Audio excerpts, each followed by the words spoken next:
For a long time, we've thought about muscle as something cosmetic, something aesthetic, something optional, a marker of youth, a symbol of performance, a tissue we build early on in life and then almost passively expect to lose. But that framing misses something much more fundamental because skeletal muscle is not simply tissue that moves your body.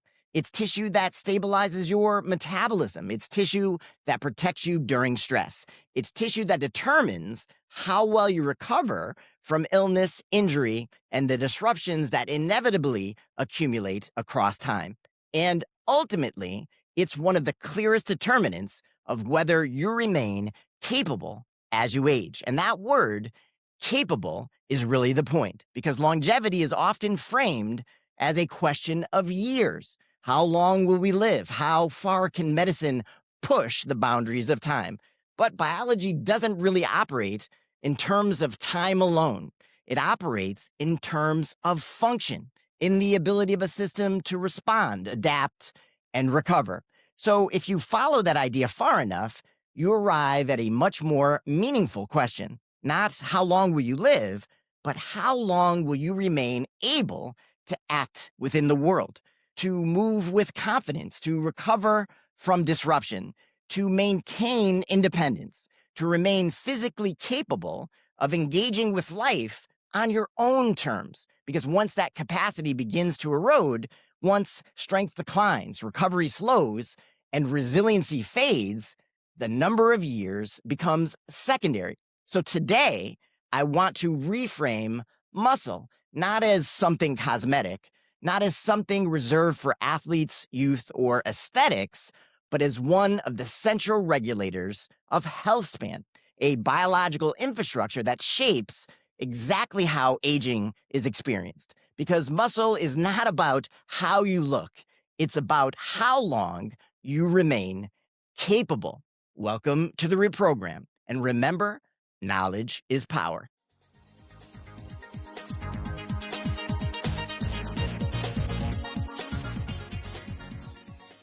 Hello, everyone, and welcome to the ReProgram podcast. I'm your host, Dr. George Murphy. And for those of you watching on YouTube, you may have noticed that I've switched things up a bit today.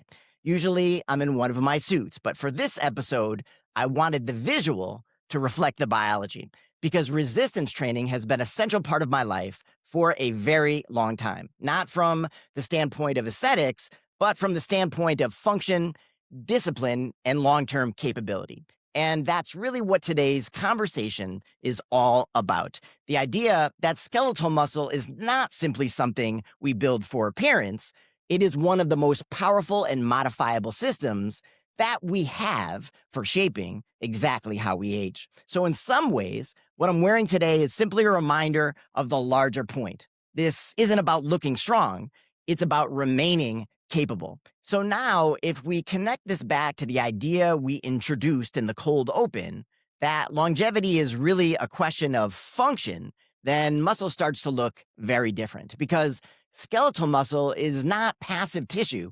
It's not just sitting there waiting to contract when you need it. It's metabolically active. It's constantly communicating with other systems, and it's deeply integrated into how your body maintains stability over time.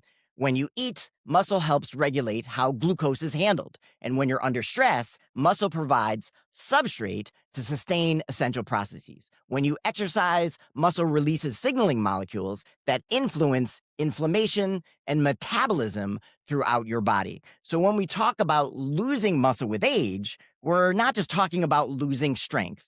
We're talking about losing a system that stabilizes multiple layers of your physiology. And that is a very different problem because now the question is no longer, how do I preserve muscle? The deeper question becomes, how do I preserve the systems that allow me to remain metabolically stable, resilient to stress, and physically capable over time? And skeletal muscle sits at the center of that very conversation. So, throughout this episode, I want us to move beyond the aesthetic framing, beyond the idea that muscle belongs only to youth, performance, or appearance, and instead think about what it truly is: a biological infrastructure for healthy aging. a tissue that helps determine not simply how long we live, but how well we function within the years we have. Okay, so now to understand why this matters, we need to slow things down and look at underlying mechanisms because muscle contributes to longevity in ways that are not always obvious. Let's start with metabolism. Muscle is one of the primary sites where glucose is taken up and utilized. So when muscle mass declines or when muscle becomes less responsive, you begin to see changes in glucose regulation. Not immediately, not dramatically at first, but gradually. And those small shifts accumulate over time. They set the stage for things like insulin resistance, for metabolic syndrome, for the kinds of chronic conditions that define much of modern aging. But muscle is also a reservoir. During periods of illness or injury, the body enters into a catabolic state. It begins to break down tissue to sustain critical functionality. And muscle provides that reserve. It is, in a sense, a buffer. And the size and quality of that buffer can determine how well someone tolerates things like stress and how well they recover from it. Then there's signaling. Muscle is not just responding to inputs, it is generating outputs. When you contract muscle, when you exercise, you release myokines. Myokines are specialized factors and peptides that are produced, expressed, and released by muscle fibers during contraction. And they act as sort of chemical messengers that mediate communication between muscles and other organs. So these molecules don't stay local. They circulate. They influence things like inflammation. They affect metabolism. They communicate with other organs. So muscle really is and becomes a signaling hub. And finally, of course, there's energy. Muscle is one of the most metabolically active tissues we have. It houses a large proportion of our mitochondria, those powerhouses of our cells. So when muscle function declines, energy production becomes less efficient. And over time, that inefficiency contributes to systemic fatigue, reduced resilience, and ultimately decline. This brings us to sarcopenia, which is often described simply as the loss of muscle with age. But that definition is incomplete because what actually declines most significantly is not just mass, it's function. Strength decreases, power decreases, coordination changes, and often these changes occur even when muscle mass appears relatively preserved. So you can have individuals who look relatively fine, but functionally, they are becoming more vulnerable. And that vulnerability shows up in very real ways. Falls become more likely, recovery becomes slower, independence begins to erode. So sarcopenia is not just something that happens alongside aging, it actively contributes to the trajectory of aging. So this raises the obvious question. If muscle is so important, can we meaningfully intervene? And the answer consistently is yes. But before we go further, we should define what we mean by resistance training, because the term gets used very broadly and sometimes imprecisely. So at its core, resistance training simply means apply a load to muscle that it must work against. That load can come from multiple sources. It can come from external weights, things like dumbbells, barbells, kettlebells. It can come from machines, which guide movement along a fixed path. It can also come from cables or bands, which provide variable resistance. And it can even come from body weight itself, push-ups, pull-ups. You get the idea. All of these fall under the same umbrella because the defining feature is not the tool. It's the presence of the resistance itself and the requirement that the muscle generate force to overcome it. Now, while all of these modalities are effective, they are not identical. And this is where it's helpful to introduce a bit of nuance. Free weights, for example, tend to require more stabilization. So you're not just producing force, you're controlling the path of the movement itself.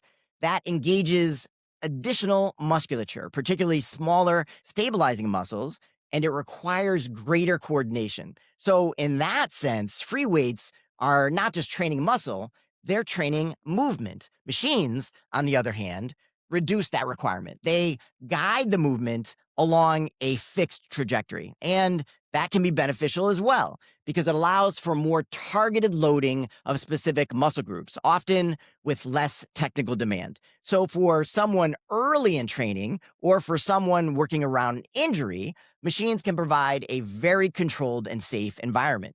Cables and bands introduce yet another dimension. They change resistance across the range of motion itself. So the muscle is challenged differently at different points in the movement. And that variability can be very useful, particularly for accessory work or for maintaining tension throughout a movement. And then, of course, there's body weight, which is often underestimated because when properly progressed, when leverage is adjusted, when tempo is controlled, body weight training can provide a meaningful stimulus. So the question is not which modality is best. The question is which modality provides sufficient stimulus safely for the individual in front of you. Because from a physiological standpoint, muscle does not know whether the resistance is coming from a barbell or a machine. It simply responds to tension, to effort, to the signal that it must adapt to. And this is where resistance training becomes so powerful because across all of these modalities, we see consistent effects, increased muscle mass, improved strength, improved metabolic function. And importantly, these effects are observed even in individuals who begin later in life, which challenges a very persistent assumption that decline, once it begins, is largely irreversible. But what we see instead is that the system retains the ability to adapt, even when that adaptation has been absent for decades. So, resistance training is not a niche intervention. It's not something reserved for athletes or for younger individuals. It is a foundational input into the system. It is one that remains available and effective across the lifespan. But this brings up an important tension because as soon as we start talking about resistance training, the question of intensity always comes up. Should we be lifting heavy as we age, or should we be tapering down? And this is where a very common assumption begins to emerge that aging should be accompanied by a reduction in challenge, that safety is achieved by doing less, by lifting lighter, by avoiding strain, by minimizing load. And on the surface, that does seem reasonable, but physiologically, it's incomplete because muscle does not maintain itself in the absence of stimulus. It adapts to demand. And if that demand is too low, the signal to maintain strength and function begins to disappear. So the goal is not maximal weight. It's not pushing to the extremes. It's not chasing numbers. The goal is to make sufficient stimulus. And that requires us to define what we actually mean by heavy, because heavy is often misunderstood. It's treated like an absolute concept, a fixed number. But in reality, it's relative. It's defined by how close you are to your current capacity. So if you perform a set of an exercise, for example, and you finish that set feeling as though you could easily do 10 more repetitions, that is likely not a sufficient stimulus. There's not enough signal there to drive adaptation. But at the other extreme, if every set is taken to absolute failure, if technique begins to break down, if recovery becomes impaired, that also becomes counterproductive because now the cost of the signal exceeds the benefit. So what we're really looking for is, of course, the middle ground, a range where the effort is high enough to challenge the system, but controlled enough to maintain form and allow for recovery. And one way to conceptualize this is to think in terms of proximity to failure, finishing a set with perhaps 1 to 3 repetitions still in reserve, where the movement is still technically sound, but clearly demanding, because that's where the signals tend to be strongest. And importantly, that definition scales. A 30-year-old and a 70-year-old may be lifting very different absolute weights, but they can still be training at a very similar relative intensity. They can both be working near their capacity, and they can both be generating the same biological signal. And from the perspective of muscle, that's what matters. So when people say that we should lift lighter as we age, what they often mean is that the absolute load should decrease. And in many cases, that may be true. But what should not decrease is the relative challenge, because if the challenge disappears, the adaptation disappears with it. So the goal is not to avoid stress, it is to apply it intelligently, to maintain technique, to progress gradually, and to allow for recovery, but still to challenge the system enough that it has a reason to remain strong. And this really is the shift from avoiding risk to managing it, from eliminating challenge to applying it with precision. Because in the absence of that signal, decline is not just possible, it becomes likely. And what's important here is that when we talk about applying this kind of stimulus, we tend to think about muscle, but muscle is only part of the system, because every time you generate force, every time you control a movement, you're not just engaging muscle, you're engaging the nervous system. And over time, that system changes as well. Okay, importantly, strength is not just a property of muscle. It's a property of coordination, of timing, of communication between systems. And that communication is mediated by the nervous system.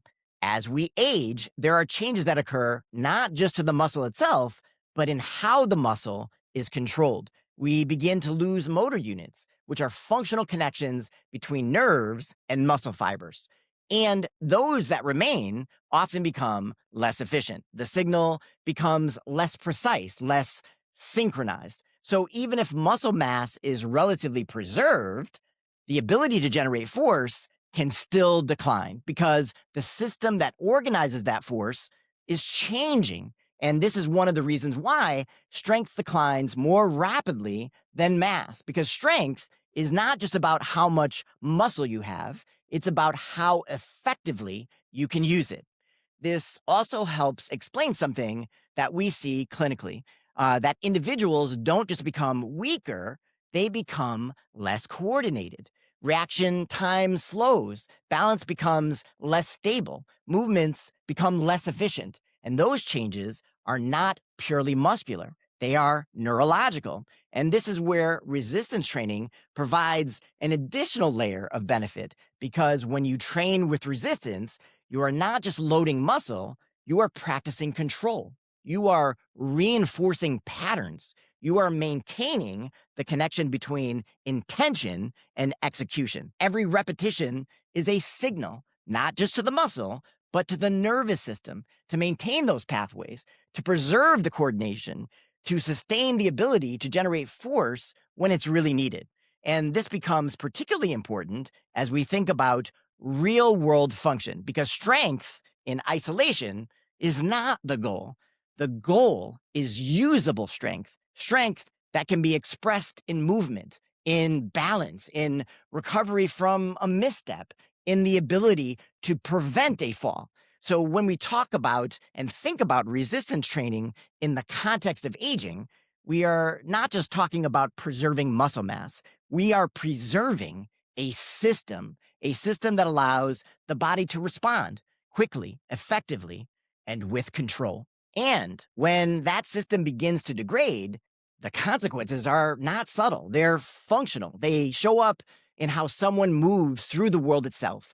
So again, this brings us back to the central idea that longevity is not just about extending time, it's about preserving the ability to act within that time. And that ability depends not just on muscle, but on the integrity of the system that controls it. And this is where something really interesting begins to emerge, because once you start thinking about muscle, not just as a tissue, but as a system, you begin to see that it reflects something broader, something more global.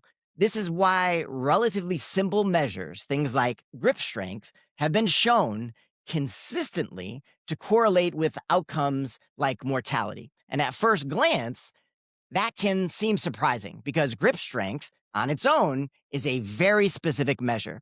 It's localized, it's simple, it doesn't capture the full complexity of physiology. But that's not really what it's measuring because grip strength is not just about the hand, it's a proxy, a reflection of how well multiple systems are functioning together: muscle, nervous systems, energy production, coordination. To generate force, even in something as simple as a grip, you need integration. You need intact muscle.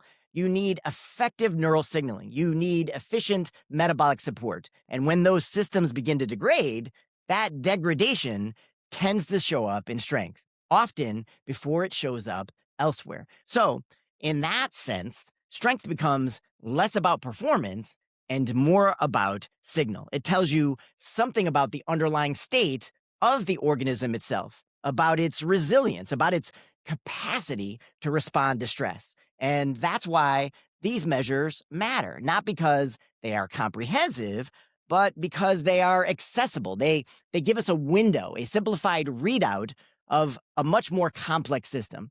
So when we see strength declining, we shouldn't think of it as an isolated change. We should think of it as a reflection, a downstream manifestation of broader physiological shifts. And this reinforces our central idea that muscle is not just something we carry, it's something that reflects how well the system is functioning as a whole. Okay, now if we step back from all of this, from the physiology, the signaling pathways, the mechanics of training, a larger pattern begins to emerge because what we've really been describing is not just muscle, it's regulation. It's the ability of a system to respond to stress, to adapt, and then return to a stable state. So muscle sits at the very center of this process, not because it's inherently special, but because it is so deeply integrated into metabolism, into movement, into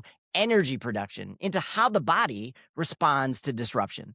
And over time, what we see is that systems that are not challenged begin to degrade, not abruptly, but gradually, quietly, until the loss of function becomes visible. So, the role of resistance training in this context is not simply to build muscle, it is to provide a signal that says this system is still required, this function is still necessary, this capacity still matters. And when that signal is applied appropriately, consistently, and with recovery, the system responds. It maintains itself.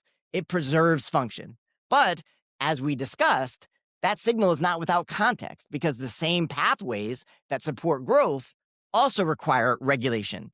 So the goal is not maximal activation and it's not complete suppression. It's a balance because biology does not reward extremes. It rewards systems that can move between states and that can activate when needed and recover when the signal is removed. And this brings us back to the central idea that longevity is not simply about extending time. It's about preserving the ability to act within that time, to move, to respond, to recover, to remain independent. Because once that capacity begins to erode, time alone becomes less meaningful. So, muscle in this sense is not just tissue, it's infrastructure. It's a reflection of how well the system is functioning.